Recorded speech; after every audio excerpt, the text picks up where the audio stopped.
मंडळींनो, चेडू गावात उतारला खरा, पण चेडवाचो पाय मात्र काही जाग्यावर नाही. फटाफट आवरले आणि दादाबरोबर गणूबाप्पा काढूक निघाला.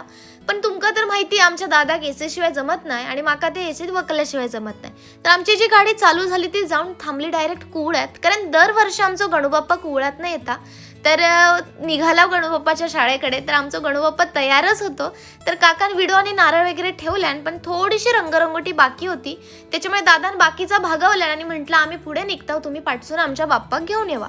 असं सांगून आम्ही घरात गेलो आणि आता मेन काम होतं डेकोरेशन.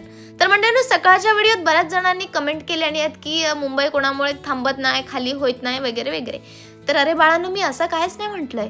आता माका सांगा, जेव्हा आम्ही कोकणात जाऊन निघता तेव्हा प्लॅटफॉर्मला अशी अफाट गर्दी असते की पाय ठेवूक जागा नसता. मग त्या सगळं दृश्य बघून दिलेली उपमा म्हणजे काय, तर एका रात्रीत मुंबई अर्धी करूची ताकद आमच्या कोकणी माणसात, बस एवढाच. आणि तुमका पण माहिती आहे, माका पण माहिती आहे, अरे बाबांनो, कोकण माझी जन्मभूमी आहे आणि मुंबई माझी कर्मभूमी आहे. कारण या कोकणात जे माका संस्कार भेटल्यात ना, त्या संस्काराच्या शिदोरीवरच मी आज मुंबईत ताठ मानेन आणि स्वाभिमानान जगते. असो, तुमचे विचार तुमच्यापाशी, पण माझ्या मुंबईबद्दल काहीच वाईट मत नाही. तर अशा प्रकारे सगळं आमचं डेकोरेशन झाला बहुतेकदा. आणि आता मेन काम होता गणूबाप्पाक डायमंड लावचा. दरवर्षी मंडळींनो रात्री उशिरापर्यंत जागान आम्ही आमची मूर्ती घडवताव, त्याला डायमंड वगैरे लावताव. तर मंडळींनो, पण विषय असं झालं की डायमंड कमी पडले, गम पण संपलं, त्याच्यामुळे काम आम्ही पोस्टपोन केलं उद्या सकाळीवर.